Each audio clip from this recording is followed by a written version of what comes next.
dehydration is actually one of those signals that then forces your body to sort of upregulate all of those processes. When you become dehydrated, when you're sweating more, that forces your body to say, oh, we got to uptick production of, say, EPO, and we got to increase our plasma volume expansion. So if you're in the sauna and you're chugging a gallon of water and really not letting your body reach that dehydration point, like dehydration is kind of the point of the sauna sometimes. You don't get like a plateau where, oh, I'm not benefiting from the sauna anymore because I've been doing 30 minutes 3 times a week for years. You're still going to keep getting those benefits. Unlike exercise, where at a certain point, you're going to kind of plateau in your benefits. You need to add more exercise. I don't really think that happens the same way with the sauna. Brady, welcome back to the show. Siim, thanks for inviting me back on. Happy to chat. Yeah, we did our first podcast about VO2 max and aerobic fitness like a year ago. And this time I wanted to bring you back so that we could talk about something very interesting, in my opinion, which both of us have written about online and in our books, which is heat acclimation. And how does it relate to cardiovascular fitness, and how can we, leverage that for better performance and health as well? So maybe we can start with giving an introduction to heat acclimation and what does it actually entail. Sure. So heat acclimation sometimes goes kind of by the other names like heat acclimatization, but all the things mean pretty much the same thing. So essentially, you're training your body to perform better in the heat. And there are several ways to do it, and then there are several adaptations that occur. So how to do it, it seems pretty obvious. I'm sure we'll talk about some of those strategies, but the typical strategy is to exercise in the heat. Endurance athletes use it a lot, not just endurance athletes, I'm sure other types of athletes use it too, but exercising in the heat, an environment that is hotter or as hot as, say, the environment that you're going to be performing in. And it's a strategy because, if it's winter and you're going to be performing at the Tokyo Olympics next summer or something, or you're training in the spring, well, it's going to be really hot there. And if your body's not ready to handle it, obviously the heat is a huge stress. So exercising in the heat, typically you can, also wear some layers with that or add extra humidity. Athletes will typically do that to prepare themselves to perform in hot conditions. And the classical adaptations that occur, several adaptations occur when you do these strategies. I'm sure we'll get into some of the strategies, but the first one is, and maybe paradoxically, some people, but you will sweat more and you will start to sweat earlier. That is one of the main adaptations to heat acclimation. So it's funny because a lot of the times you will say, if somebody's outside and it's maybe a little bit hot and they're sweating a lot, you might think, oh, that person's like out of shape. Why are they sweating? But really, the more heat acclimated you get, you're going to start sweating earlier and you're going to sweat more. And that makes a lot of sense from a physiological perspective, because what is the point of sweating? Well, we sweat and that sweat evaporates and it cools off the body. It helps us cool down. So the earlier you can start sweating when you're exercising in the heat, and the more that you can sweat, the better that you will be able to perform, and the better you'll be better able to handle the heat and regulate your body temperature. So earlier onset of sweating, more sweating, that's kind of one of the classic signs of heat acclimation. There's probably also something that goes on, and I'm not too up to date on this, but like with the sodium content of your sweat as well, because obviously if you're sweating a lot and sweating out a lot of electrolytes, that's not a good thing. You want to replace those. So sweating, one of the key adaptations as well. Several things also happen though in the body, and this will relate to, the cardiovascular performance stuff that we're gonna, I'm sure, get into later, but your plasma volume expands. So, you get more plasma volume, that expands as well. And your red blood cell volume also maybe expands a little bit in addition to that, which would, higher hemoglobin, higher hematocrit, so higher percent of your blood becomes red blood cells. Very similar to something that occurs with altitude training, which is kind of neat. There's some really interesting data on that. So overall, those are kind of the two key adaptations. Your heart rate in the heat during exercise is going to be lower due to that expansion of plasma volume and just the fact that you can better regulate your body temperature. So those are kind of the two key adaptations that occur. And when you say somebody's being acclimated to the heat, that's what happens to allow you to just handle the heat better at rest also, but key is during exercise as well. Yeah, I think the main thing people associate with it is that you're just tolerating the heat more, and yeah, you're gonna get less tired in the heat, I guess, so you can exercise longer. But there's also research that just just the being more heat acclimated will also improve your performance at normal temperatures, so to say.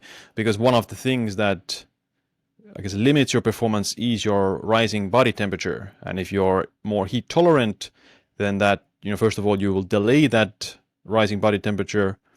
And second of all, you will also be able to tolerate it for a bit longer. So there's like both ways it supports performance. That yes, in a hot climate, you'll be just able to tolerate it better and perform better. But your performance, even in normal temperatures, will also just improve because of postponing the rise in body temperature that makes you bunk in your Yeah, performance. I think that's an important point that you make because a lot of people will think, well, if I'm not going to be doing an endurance race in the heat, or if I'm not going to be doing a competition in the heat, why do I need to heat acclimate? Well, Mm. yeah, like you just mentioned, if you get better at performing in the heat and you kind of put yourself in that under that stress of heat acclimation, you're going to perform way better in cooler temperatures too. I experience this every single year. So I live in Texas in the United States, and so training over the summer, super hot, super humid. Then when I go to a marathon race in the fall, it's 50 degrees, it's cool, low humidity. You perform really well because those adaptations carry over. But Yeah. something interesting too about heat acclimation, is unfortunately, fortunately, the benefits happen really quickly. 1 to 2 weeks after you start doing some of these heat acclimation protocols, you get those adaptations that we were just talking about, but you lose them very quick. So if you stop for about a week, almost all that stuff is like goes back to baseline. Just similar to Mm. altitude, if you're training at altitude, you go to sea level for a week, you kind of lose out on all those. So you sort of have to take advantage of them kind of quickly. Gotcha. Yeah. Exercise itself is also a form of heat acclimation, then I guess, because your body temperature rises, and if you're very used to exercising, then that also is a form of, or that obviously will increase your performance over time. And one way is that it is a kind of soft version of heat acclimation. But I think yeah, the one thing that we want to talk a bit more about as well is saunas, because that's, I guess, heat acclimation with us, specifically training for heat acclimation. Obviously, people take the saunas for other reasons. It feels good and it has like cardiovascular benefits, but athletes tend to do it for the heat acclimation benefits. Yeah, they do. And the sauna is interesting because, some of the things that I was just talking about when athletes usually do heat acclimation, it's sort of what you would call active. So I'm going to go outside and run in the heat and I'm going to maybe wear extra layers. That's active because I'm exposing myself to the heat, but I'm also exercising during it. With the sauna, it's a little bit different. I mean, I'm sure if you have a sauna at home and want to put a treadmill or something in there, you could do that. I wouldn't probably recommend combining that with the sauna, but it's passive heat acclimation. So you're getting in the sauna, you're getting those heat acclimation benefits, but you're not actually exercising, which can be good and bad, obviously. Hmm. Yeah. So, how would you, let's say, a regular person go about doing it? So they don't have any specific training in mind. If they want to just, yeah, okay, want to, I guess it is a good perk or a good advantage to be able to tolerate the heat a little bit more because, at least I don't like to just feel super hot all the time. It's bad for many other reasons. But yeah, how would I like combine this kind of exercise program with saunas, or would I be better off by doing this, yeah, training in the heat, turning off the AC in the gym or something like that? Yeah, so for say like the beginner or maybe somebody who is not an athlete training for something, if they're just maybe exercising for health and want to add the sauna to sort of get some of these or add heat acclimation to get some of these benefits, I really wouldn't recommend doing sort of this active heat acclimation because it can be pretty uncomfortable. And I feel like it's a little bit more of an advanced strategy, maybe for athletes who are kind of like looking to take their performance to the next level. You could maybe, if it's hot outside, put on an extra jacket and do that. That can certainly be a good way to do it. But yeah, let's talk about the sauna. I think there are two ways that you could kind of use the sauna as an addition to a cardiovascular training program. The first would be simply just add a couple extra sauna sessions per week. So maybe you're doing 2 to 3 endurance exercise sessions a week. Maybe you're doing some high intensity interval training, your zone 2 sessions. And what I would say then is just maybe on the days you're not doing cardio, add the sauna. So do 20 to 30 minutes in the sauna, an extra 2 to 3 times per week. Because in a way, It's an exercise mimetic. That's kind of how I refer to the sauna, where you're getting a lot of the same responses in the sauna as you would to low intensity exercise. Heart rate goes up, you start sweating, body temperature goes up, your stroke volume goes up, all those things. So you could just add the sauna on maybe days you're not doing aerobic exercise. That's going to give you those passive heat acclimation benefits. It's going to just benefit your cardiovascular health, as you mentioned, and sort of supplement your endurance training that you're doing. You could also do it on your strength training days, as well, maybe if you're going to do it that way. But the second way to combine it, and this is my preferred way of doing it, there's a lot of interesting research to sort of support this protocol, is tack it on to the end of your endurance exercise session or your cardio session. So maybe let's just say somebody does Monday, Wednesday, Friday. They do 30 to 45 minutes of zone 2 cardio. So you're going to go do that 45 minutes zone 2 cardio. Maybe it's longer, maybe it's shorter. And then right after, so as little bit of a time increment between them as possible, hop right in the sauna after you're done. Almost, you don't even want to stop sweating if possible. So maybe you're on the treadmill at the gym. Maybe your gym has a sauna. You go right in the sauna after your cardiovascular exercise session. Essentially, I think that has several benefits. One, your body temperature is still elevated from exercise. Your heart rate is still somewhat elevated from exercise. So when you're getting in that sauna, you're sort of extending that cardio session by a little bit, and sort of, you're making that 45 to 60 minute cardio session, maybe 80 to 90 minutes long. It's not obviously the same intensity, but you're sort of still extending it. Your heart rate's elevated, body temperature staying elevated. And there's also, several studies at this point showing that when combined with a cardio training intervention, endurance exercise intervention, the sauna will increase your VO2 max, increase some of these other markers of cardiovascular performance better than, say, exercise training alone.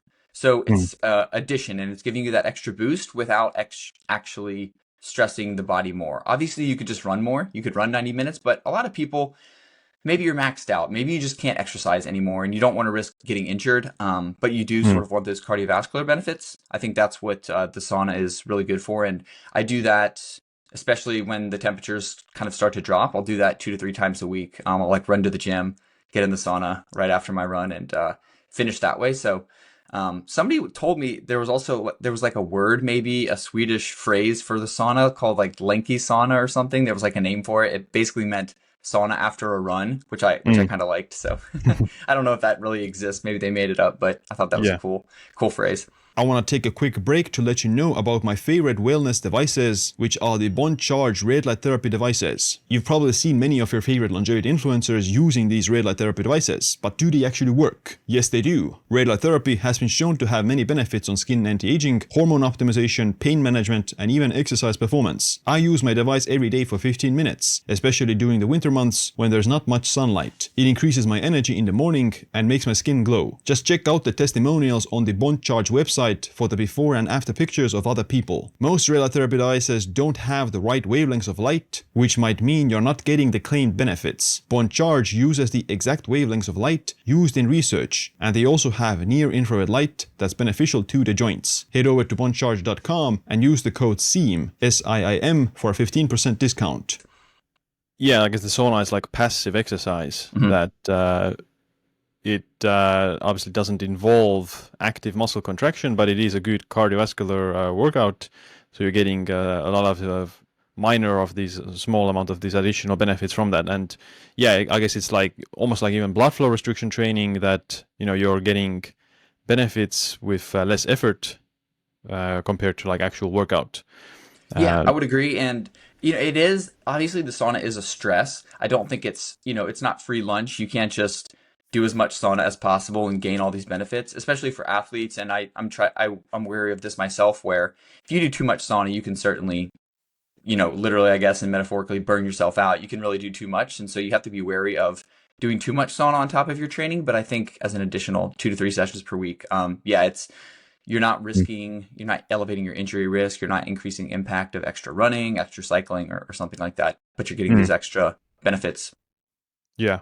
How much, I guess it's obviously not going to be as effective as some interval training for VO2max, but how much of an additional boost would someone expect to gain? Like, is it something that really would move the needle for, is it like the difference between the first place and the second place in Olympics, or Is it just you know kind of small benefits, but they're still significant?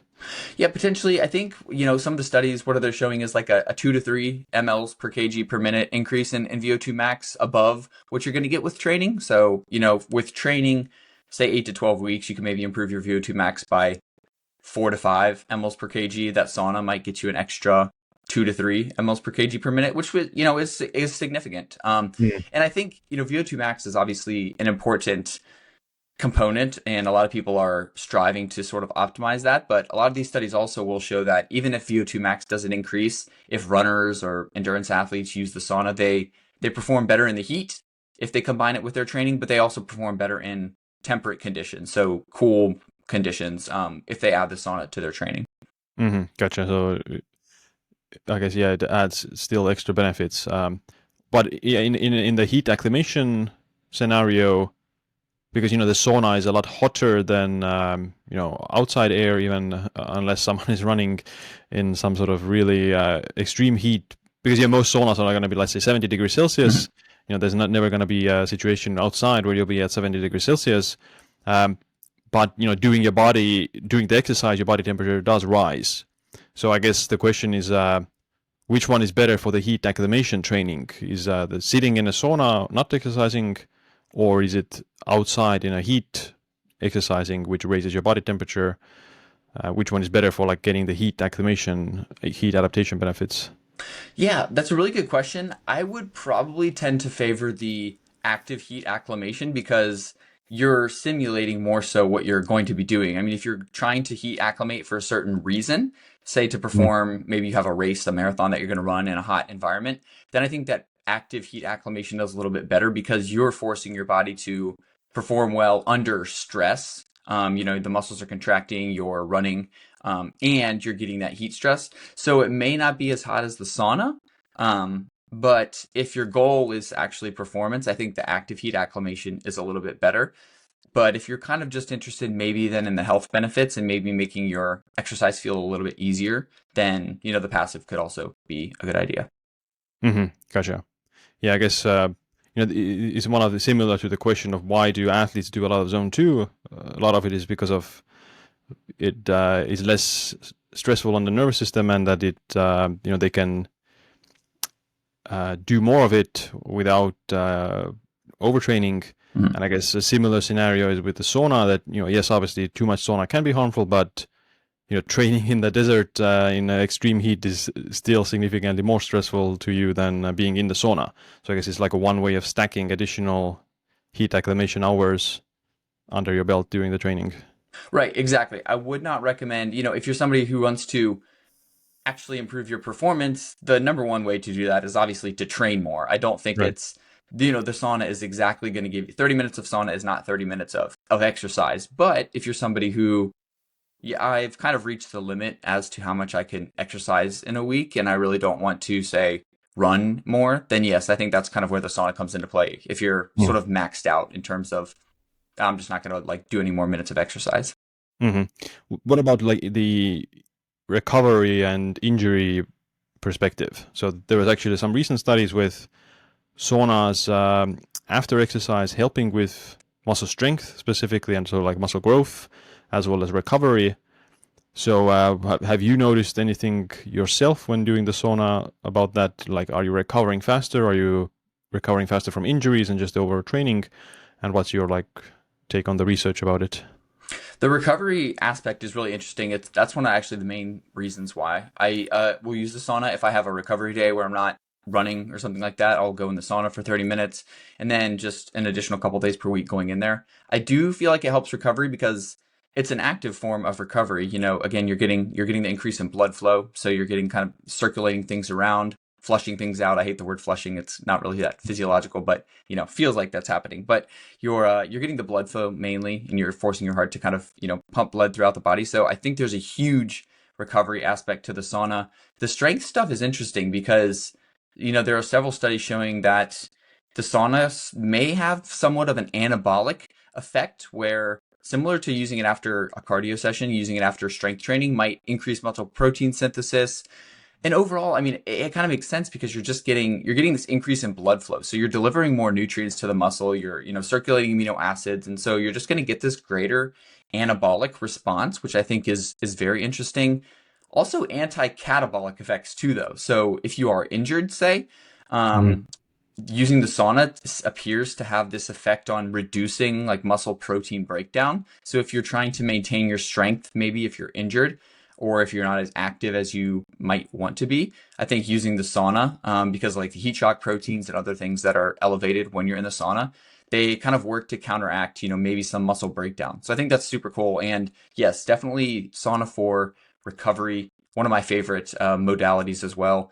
Same thing with hot baths, getting in hot Mm. water. I think similar to the sauna, you're going to get the increased blood flow, the increased temperature, which I think is good. But something interesting that you get with the water is sort of that pressure, which Mm. actually will also help with the blood flow. So you sort of get this compressive pressure, this hydrostatic pressure when your body is underwater, and that can help as well. So if your main goal is recovery, I would almost recommend maybe a hot bath over the sauna. But I think the sauna feels good, and I'm a little more partial to the sauna too, especially Mm. due to some of the the fertility stuff that data on the hot baths. It's not too Right. great if you're a male trying to maintain your fertility. You might want to Mm. stay out of the hot baths. Yeah. Yeah, but and because you can't even use the ice cubes or ice pack in the bath Yeah, because no, it's you gonna can't. melt. You can use it in the sauna, but not in the bath. Yeah. Mm. Yeah. Yeah, you mentioned the bath. So there's a few actually studies already now showing that you get equal hyperthermia in the hot bath, even like even greater than in the sauna. So one of the reasons why the sauna has these benefits is because it raises your body temperature. So yeah, you can get the same benefits from the hot bath, and because yeah, you're in hot water. Yeah, and probably quicker. I mean, Mm. if it's hot enough and because you're in direct contact with that water, you a lot of these studies, it's kind of crazy. They stay in for a long time, which I guess you might need to do to get some of those adaptations, but they're keeping them in like 100 and, 4 degrees Fahrenheit. I'm not sure what that is in Celsius, but 104 Fahrenheit for like 45 to 60 minutes, which is pretty insane. I don't think you have to stay in that long, but yeah, you get a quicker rise of body temperature in the water just because your skin is in direct contact with that water as opposed to the sauna, which takes a little bit longer. Yeah, yeah. I think it's a 40 degrees Celsius is one of the ones Mhm. studies I've seen. Um, but what about cooling? So that's also kind of interesting. Obviously, the people use ice baths a lot after exercise, after workouts. And I think by now we most people know that okay, don't take the ice bath after lifting weights because it can reduce the inflammation that would increase muscle growth. But for cardiovascular workout, what do you think about that? Is it safe to do it after cardio? I think it's safe. The data there aren't as strong as they are for strength training in terms of it being detrimental. I don't really think that it's probably a bad idea. I would still just be a little bit cautious and probably separate it by maybe a few hours. And obviously, there are certain situations if you're preparing for a competition or really trying to dampen down muscle soreness, then maybe getting in the ice bath, it does reduce muscle soreness, and some studies have shown that. But why I would be weary of even doing it right after is because just overall, you see a reduction. Ice tends to reduce muscle protein synthesis, and we often think about muscle protein synthesis when it comes to strength training. Oh, you want muscle protein synthesis to build and repair new muscles, but you get more mitochondria also due to protein synthesis. Protein synthesis isn't just building skeletal muscle fibers. Our body needs to make proteins for mitochondrial proteins. It needs to make proteins for, enzymes for metabolic processes. And so protein synthesis is just as important for endurance exercise and adaptations as it is for strength training. So for that reason, I would probably say, stay away from it, at least chronically. Like, don't take a ice bath every single day after your training session. What I think could be possibly good is doing some sort of contrast therapy. So if you have an Mhm. ice bath and a sauna right by one another, or an ice bath and a cold bath, ice bath and a warm bath right next to each other, go in between those for that recovery benefit because you get that sort of contraction from the cold water when you get in. Then you get in the hot bath, you get that vasodilation. And I think alternating those can be good. And as long as you're not in the ice bath for more than a couple minutes, I don't think it's that detrimental. The problem is when you stay in there for 15, 20 minutes and you're really just you're like kind of shutting things down. I don't Mm. think doing a plunge, say, getting in there for a minute or two is really going to be that detrimental. So if it feels good and you want to do it, do that. But the contrast may be a little bit better idea if that's something you have available. So short story there. I don't think it's as detrimental. You certainly want to stay away from it after strength training, maybe after endurance training, but I wouldn't be as worried about it. But it's probably not the best. Mm. Yeah. Well, is there anything such like a cold adaptation that if you're used to training in the cold or you're used to taking ice baths, you'll get better at tolerating the cold and training in the cold? No, there's actually not. So cold Okay. adaptation like really isn't a thing. I think the adaptation is going to be mental. It's going to Mm. just be like the psychological adaptation. I think if you kind of train yourself to maybe tolerate the cold better, then you're going to be able to maybe perform better in the cold. But in terms of the physiology, at least that I'm aware of, there's not really cold is cold. Like you can't train your body to say heat up faster when you go out and exercise in the cold. It takes time and to do a proper warm up. So yeah, you don't Mm. get those cold adaptations. I just think it's going to be building that sort of resilience in What terms about the of brown fat? Like the the yeah, the brown fat possibly. I think that's possibly a thing.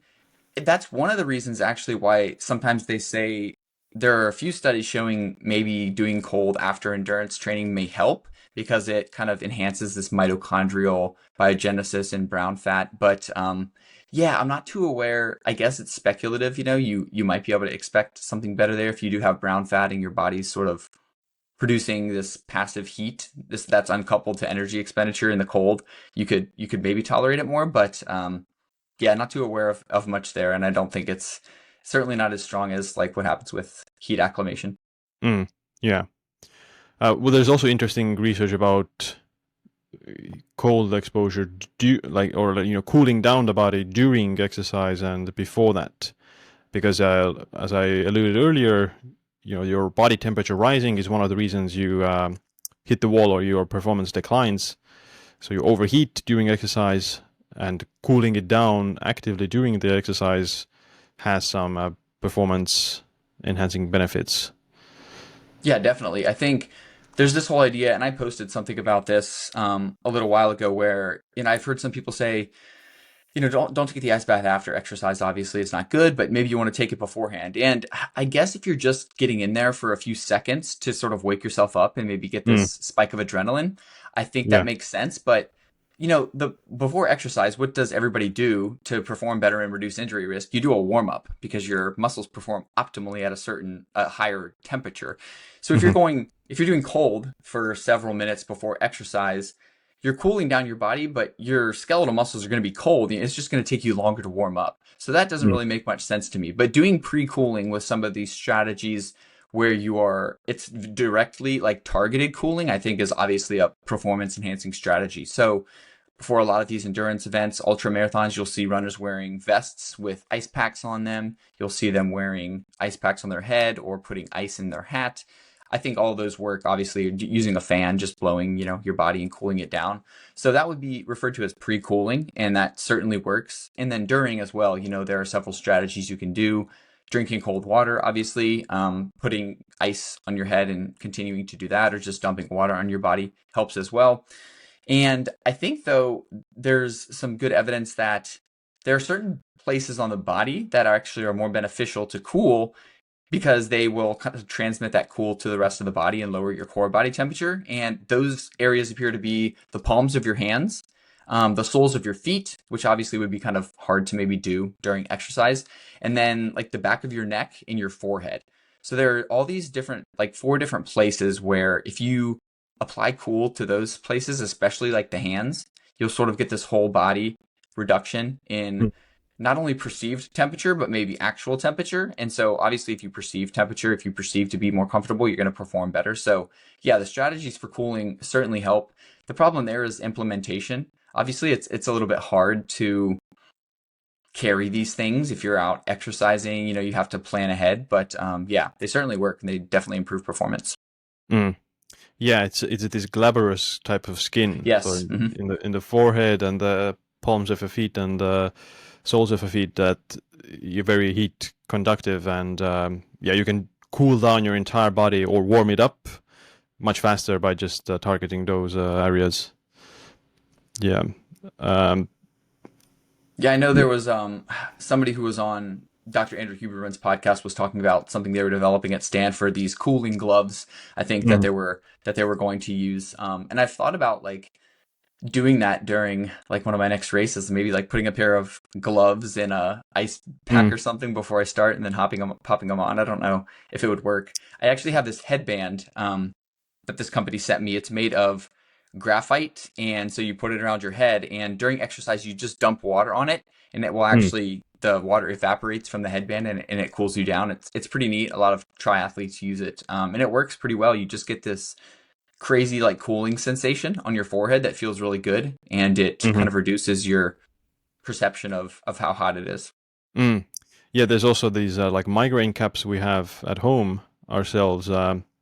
So it's just, I guess, you know, just a cap. You just put it in the fridge and it gets cold, and it looks like a beanie kind. And it's in. I guess the perk is that it doesn't. You don't need to make it wet like a towel. Like Mm. a towel, you would need to make wet, and it's kind of uncomfortable a little bit. But with this one, it's just like a cool beanie that you can also probably use during exercise. Yeah, for Uh, sure. mm, And I yeah, think it works for strength, strength exercise too. I think there's, you want to, yeah, your body doesn't get as hot during it, but yeah, whether it's perceived or actually lowering your body temperature seems to improve strength performance too.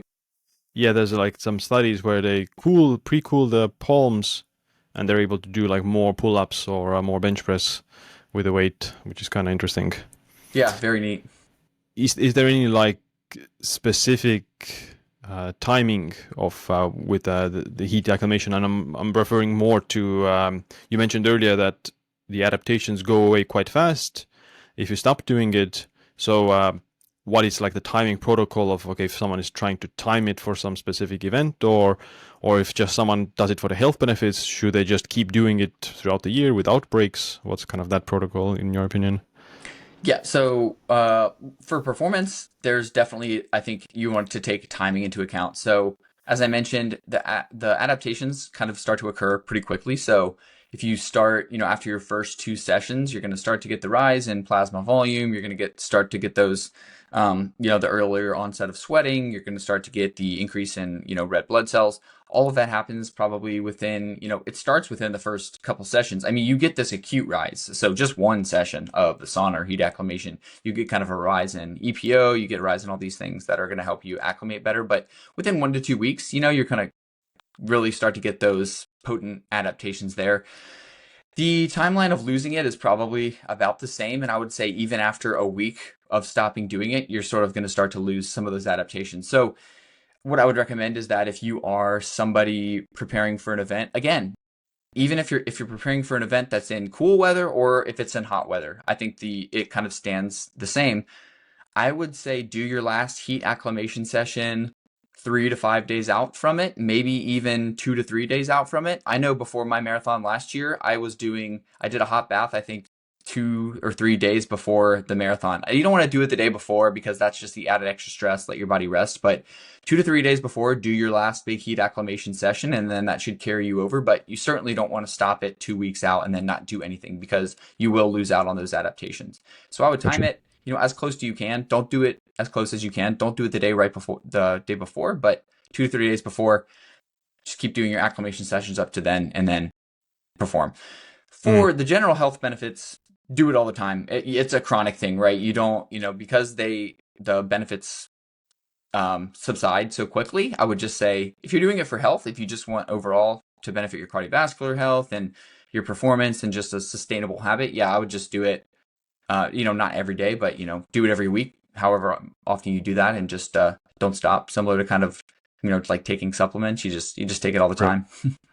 Yeah, yeah, and I mean the research about saunas is obviously not like definite proof that it would prevent heart disease or reduce Alzheimer's risk, but it's pretty compelling that people who do take the sauna very frequently, they have lower rates of Alzheimer's and heart disease and overall mortality. So yeah, I mean, I take the sauna just for those benefits quite regularly. And I do notice, from the sauna, I notice, yes, better cardiovascular benefits, but also better, muscle growth benefits. But if I take it regularly.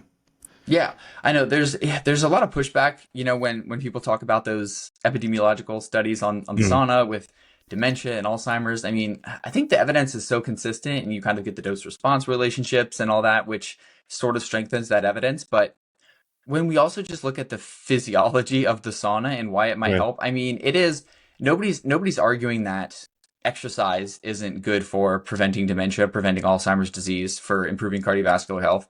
Well, the sauna is just kind of a less intense form of exercise. You're getting improved Mm. endothelial function. You're getting, you're improving several aspects of heart health, and improved heart health translates to better brain health. So I just think the Yeah. mechanisms make so much sense there, and it's like there's no way that the sauna is not beneficial in some of these ways. Yeah. Do you think there are any, I guess, benefits to like some microvascularization or something like that? Because yeah, you're increasing blood flow quite substantially in the sauna, and this increase in nitric oxide, uh, vasodilation, and better endothelial function. So because this is a bit like off topic, but there's research about Viagra use as well being associated with lower mortality, and part of the reason might be because of it enhances blood flow and kind of vasodilates the blood vessels. So is there any, I guess, similar effect from the sauna that it just makes your circulation work better and I guess reduces, I guess, like let's say stagnant blood flow and stagnant blood vessels? Yeah, definitely. I mean, I think, I can't cite a specific study, but there certainly are studies showing improved macrovascular function, microvascular function, not only acutely, so after just a single sauna session, but after regular sauna sessions. A couple studies in people with heart disease, heart failure, showing that the sauna is beneficial there. So yeah, I mean, you're certainly getting those adaptations from it, and that's partially due to the heat, but partially, yes, just due to that elevated blood flow. Definitely good for blood pressure. Sauna certainly reduces blood pressure when you chronically use it. Pretty dramatic reduction there. So yeah, you're just getting a host of cardiovascular benefits with it. Mm-hmm. Yeah. What I noticed, the sauna also increases HRV. Uh, would the increase in HRV have any performance benefits? Would a higher HRV have performance benefits overall? I think so, perhaps indirectly, just because if you're, better autonomic regulation, I think you're just going to be able to, and that perhaps explains some of the better recovery with it as well. You're just, able to not only regulate kind of the sort of parasympathetic, sympathetic activation with that, but just your baseline sympathetic activity might be lower. And I think overall that's just going to sort of indirectly help with that performance. So I could certainly see that there. Yeah. And as well as like the benefits on sleep, a lot of it's anecdotal, I think, but a lot of people report that if they do the sauna in the afternoon, they're going to sleep better at night. I've found that, I sleep pretty well after, as long as you don't do it too close to bedtime, I think. Um, I certainly get better sleep. So there are, I think, a lot of ways that the sauna can indirectly promote performance as well. Mm-hmm. HRV and better sleep. Gotcha. Yeah. How long would it be like recommended to stay in the sauna to not overdo it, but to get the benefits? That will obviously depend on the temperature, but just say the standard sauna is going to be 170 Fahrenheit to maybe 185 Fahrenheit, something like that. I would say if you go on the epidemiological studies, it's 15 minutes seems to be the sweet spot. 15 minutes, like 5 times a week. That's kind of where you see that maximum reduction in disease risk, cardiovascular health, dementia risk, things like that. I would say 20 to 30 minutes and probably no more than that. You could go to 45, but at that point you're really getting, a lot of a stress. And I don't think that's probably necessary. So I think 20 minutes minimum, 30 minutes maybe maximum. Do that 2 to 3 times per week.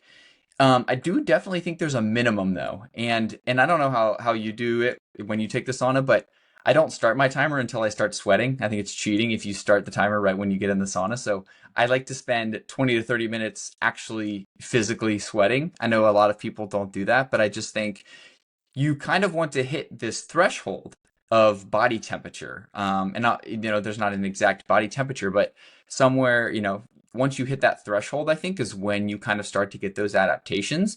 So if you're Mm. getting in the sauna and you start your timer and you're in there for 20 minutes, sometimes I'm in the sauna for 20 minutes, I'm not, or 10 minutes, I'm not even sweating yet. So I think that once your body starts sweating, that's kind of when, oh, those, this is when the adaptations are starting. And I like to stay in there for 20 to 30 minutes after that. So that would kind of be the time frame recommended. You don't have to do it once you start sweating, but I would not immediately start it right when you get in. I think that's you're probably losing out on some of the gains there. Mm. Yeah. Yeah, I guess, the more heat adapted you are, the more heat you need to Mm-hmm. facilitate further adaptation. I guess, yeah, to maintain, you can get away with the smaller doses, but to keep enhancing that, then yeah, you would need to keep going. I think so. I think though that I don't know if you really. I mean, you obviously get these heat acclimation, adaptations when you get in the sauna, but I'm not sure. Unlike exercise, I don't really think with the sauna you maybe need to keep increasing the dose as much to keep getting the benefits because it's hot all the time and like your body's going to respond in a similar way eventually. Mm. Like there's just not a point where you're going to get in the sauna and you can stay in there for 2 hours because you're so acclimated. I think Right. so you don't adapt to it as much as you do exercise. So if you just want to do 20 to 30 minutes, you'll keep you don't get like a plateau where, oh, I'm not benefiting from the sauna anymore because I've been doing 30 minutes 3 times a week for years. You're still going to keep getting those benefits. Unlike Hmm. exercise, where at a certain point you're going to kind of plateau in your benefits. You need to add more exercise. I don't really think that happens the Yeah, same way with the sauna. gotcha. What about electrolytes? So if you're, sweating more, you're in a heat more, you at least, you need to pay more attention to hydration and electrolytes. So during this heat acclimation phase, when someone is doing the sauna more and training in the heat, etc., would they need to, I guess, drink more water or drink more electrolytes, add some salt to the water? More water for sure, and yes, I think it's probably smart adding electrolytes in there. You know, I use electrolytes myself. I think there are some people who maybe don't want to use them, and I don't think that they're necessary. But if you are sweating more and sweating a lot, and you're also trying to exercise, then you certainly I think need to be replacing those electrolytes. So yeah, I would say if you're starting to add the sauna, drinking to thirst and drinking water to thirst, but maybe adding some extra electrolytes in your water, sodium, potassium, magnesium could definitely be beneficial. Gotcha. There's also a very interesting, or arguably you could also think of dehydration as a form of this hormesis that has performance benefits. But if you're used to training with, in the example of heat in a hotter climate, then you're going to be better at a normal climate. But with hydration and dehydration, do you think there is any benefits to, okay, I'm going to train slightly dehydrated so that when I am fully hydrated, my body will, I guess, like be more adapted to it? Yeah, and I actually, I kind of do that myself. So Okay. specifically with a sauna, I wouldn't say training. So if you're going to go out on a run or something, I mean, you don't really want to train dehydrated, I think, because you want to perform well during the session, and if you're dehydrated, you're not going to have your maximum output. But in the sauna, I actually think that obviously be safe when you're doing it, but I would say try to do the sauna without having any water in it, because when you the dehydration is actually one of those signals that then forces your body to sort of upregulate all of those processes. Like when you become dehydrated, when you're sweating more, that forces your body to say, "Oh, we got to uptick. We got to uptick our production of, say, EPO, and we got to increase our plasma volume expansion." The plasma volume expansion happens because the dehydration is a Mm, stressor. As you mentioned, it's gotcha. this hormesis. So if you're in the sauna and you're chugging a gallon of water and really not letting your body reach that dehydration point, like dehydration is kind of the point of the sauna sometimes. So I would say, Mm, yeah, I think it's beneficial to sort of train that dehydration in a way. So I go in the sauna. I don't drink water until I get out. hmm. Yeah, definitely don't take like a plastic bottle or No, something like please that. don't take a plastic bottle. I was in the sauna a couple weeks ago, and there's this guy in there who had like a plastic gallon jug or something like Mm, that. I'm like, it was almost melting in there. It was it was so hot. So and the microplastics ingesting all that stuff.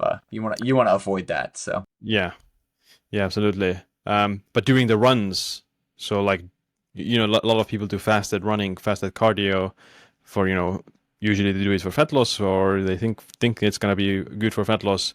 But what about like, I guess, water dehydrated running, so that you go running on an empty stomach with no water.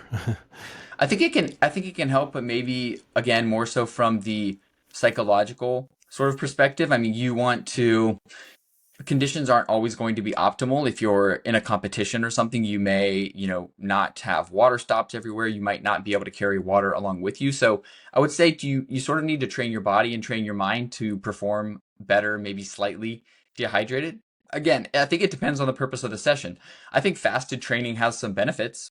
I'm not going to do it all the time because there are key sessions during the week where I want to fuel my body so that I can have a high output.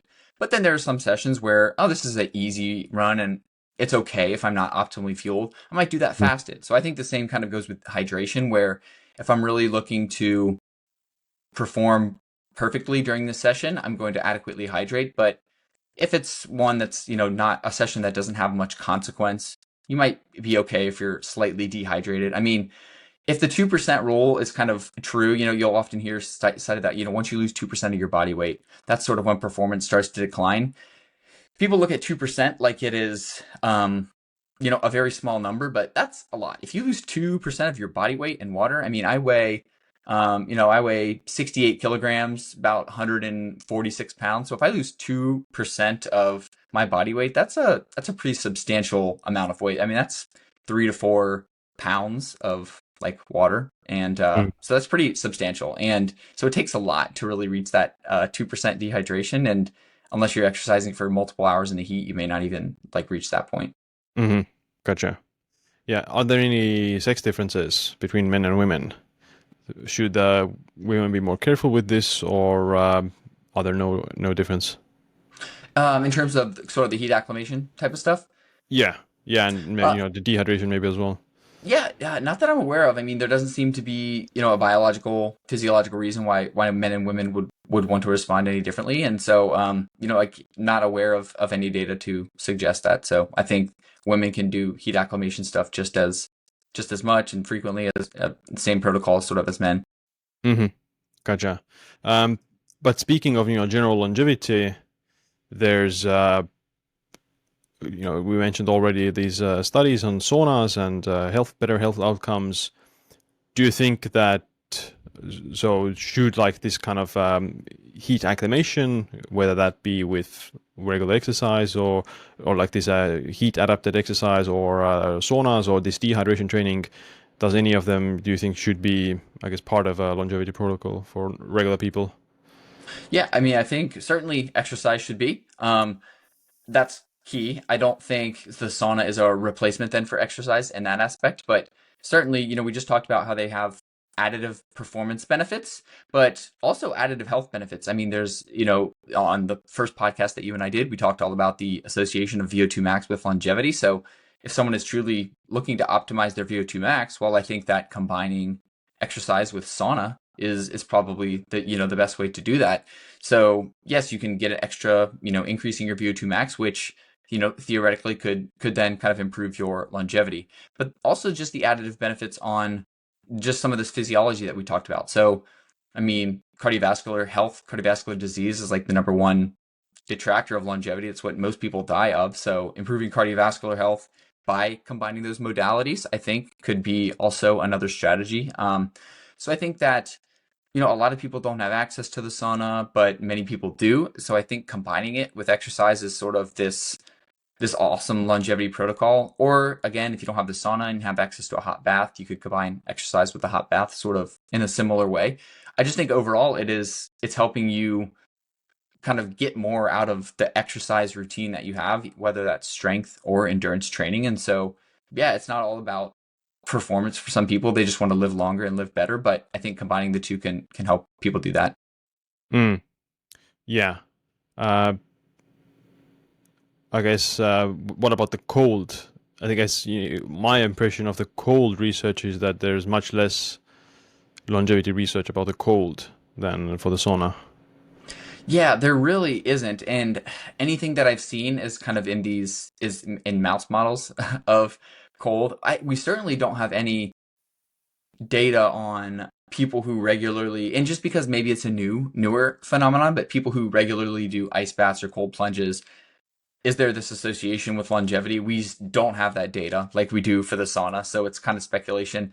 I think that there's just so much mechanistic possibility that is stated with the cold, like why this should improve longevity because of the brown fat or the mitochondria, and but not a lot of that. I mean, there's some mechanistic studies in mice, but overall, there's really not a signal that it would improve like kind of longevity for any reason. Also, I just also think that, so if we just go back to looking at the physiology again, there's a lot of ways to explain why is the sauna going to improve longevity, because it improves your cardiovascular health and your brain health. But the cold doesn't do that. It doesn't affect the cardiovascular system in the same way. It just doesn't really have these tangible health benefits um, in terms of your body, brain and cardiovascular health that the sauna would. There's certainly the potential for some of the cellular signaling stuff, but yeah, I'm just really not as bullish about the cold for longevity. It kind of sounds good, but if we really are just looking at the evidence, there's not really a lot to support it. Mm, yeah, yeah, I agree that the cold has some, like the most research is about lowering inflammation and maybe strengthening the immune system. But yeah, that's pretty much it. There is at least these animal.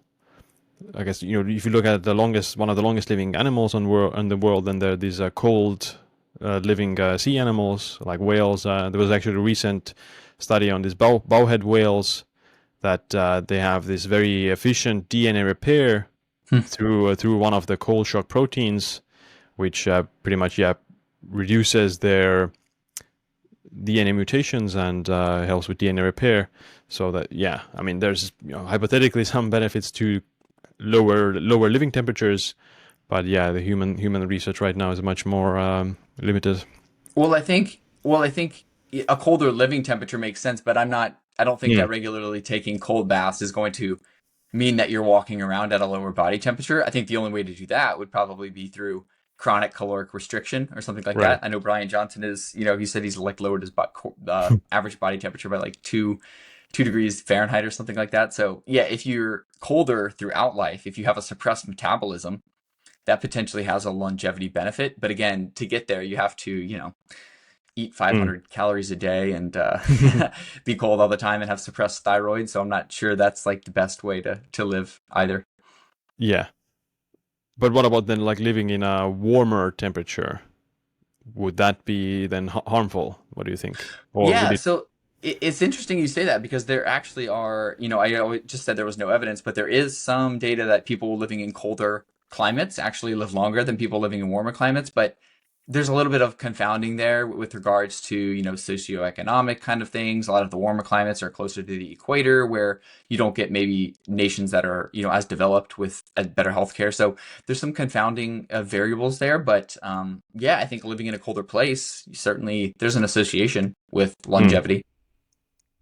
Yeah, that's kind of interesting. So maybe I mean there would be benefits to just acute fluctuations in the temperature. I guess that is a more important aspect because in the modern world we live in a very climate stable world. You can just regulate the temperature in your room. You're never really shivering. You're never really that hot. Unless I mean, maybe in Europe, there's no ACs Mhm. that much, so there are more fluctuations in the summer and winter. But in still most of let's say developed countries, the fluctuations in temperature are much more scarce, and it's gonna be more stable. So because these fluctuations are these small positive hormesis, similar to intermittent fasting or similar to exercise. So we just need a bit more of these positive stressors that make our body stronger. I agree. Yeah, and I don't mean to say that I'm not against the cold by any reason. For any reason, I think it's great to expose yourself to cold a lot. I think the benefits are overblown Mm, on social media and things like that, but it's right. great. I mean, it makes you feel great. Obviously, anybody who's used it. So yeah, we need these. We need to get the body really hot at times. We need to get it really cold at times. I think that fluctuation is certainly important, rather than this. Yeah, like you said, this just climate controlled environment that everybody lives in all the time. We need these swings in temperature, which is why people love to do sauna, why people love to do cold baths.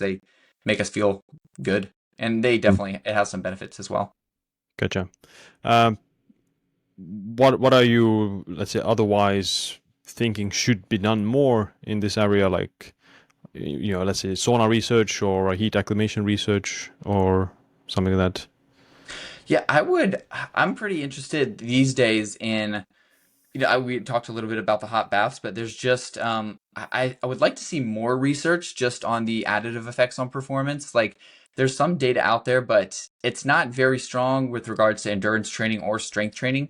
I would just really like to see, I think combined exercise with sauna interventions for not only performance outcomes, but sort of just these health outcomes. And maybe, I think soon, hopefully, maybe some longitudinal studies on sauna, on cold, maybe just especially sauna because there's so much, skepticism regarding those, studies from Finland showing the association with longevity. But I would love to see maybe like longer term studies, a couple years long, where they're using the sauna and correlating that to say maybe some of these disease outcomes or proxies for disease outcomes. Do people who use it, over a 8 to 10 year follow up period, do they have less heart attacks? Do they have less strokes?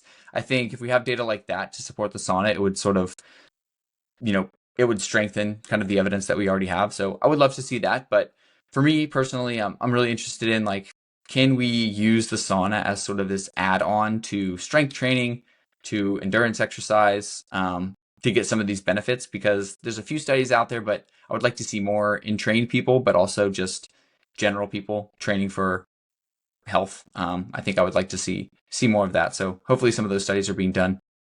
Yeah, absolutely, I agree. Yeah, I'm a big believer in the sauna, but Mhm.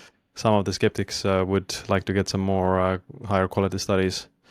Um, yeah, well, this was a very interesting conversation, and where can people learn more about you and your work? I'm pretty active on X. People can find me at B_Holmer, just like my last name, HOLMER. I post on there a lot of science stuff, some personal stuff, but that's where I'm most active. And then I write a weekly newsletter on Substack. It's called Physiologically Speaking. If people go to physiologicallyspeaking.com, they can sign up for it there. I send a newsletter every Friday about a scientific study, and then I'll post a couple videos maybe during the week. I'll send, I'm posting my marathon training right now because I'm prepping for a marathon. So I'll post a bunch of stuff on there, but the main thing there is the weekly newsletter that people, if they're listening to this, they'll certainly be interested in anything I write about on there. So those are two places they can find me. If you want to follow me, reach out, say hey. I also love chatting with people. If you have a question on endurance training, sauna, something like that, feel free to reach out. I'll typically answer all those questions if I can. Yeah, we'll put the links in the show notes. And yeah, last time I asked, what's this one piece of advice or a habit you wish you adopted sooner? Is there something you have changed about that opinion? Yeah, I'm trying to remember what I said. Did I say walking? I think I might have said walking would have been the habit. I feel like that's still somebody. I was on a podcast yesterday and somebody asked me that question, and I said the same thing. And not for the fitness benefits. I think there's a lot of people saying like walking is the best form of exercise, and I'm not sure I really buy into that. But just walking from the aspect of breaking up physical inactivity during the day, walking for mental health benefits, walking for recovery. It's a habit that I wish when early on in life I sort of would have adopted, and sort of not looked down upon. And also cross training, maybe that would maybe be something that I've changed my mind on since you and I last talked. I run a lot still, but I get on the bike a lot and do some cross training, which I'm finding has a lot of benefits. I think when I was a younger runner, I just ran all the time and as much as I could, and that necessarily wasn't a good thing. So I think what people can take from that is that you have your main activity, but try to supplement it with things that might be a little bit outside of the thing you like doing most, to add some variety. Mm, yeah. What about walking in the heat? Would then be Yeah, yeah, it's interesting you say that because this summer that's something that I did a lot. Instead of doing say like maybe two exercise sessions in a day, I would run in the morning, and then in the afternoon when it was really hot, it would be 100 degrees Fahrenheit here or even above that in Austin, Texas. I would go out and do a walk. I think that's a great way of sort of active heat acclimation, but you're not exercising super hard, so it's not too much of a stress. That's great, I think. mm, gotcha. Well, yeah, it was great to talk with you, and yeah, I'll see you around. Yeah, thanks, team. This was great.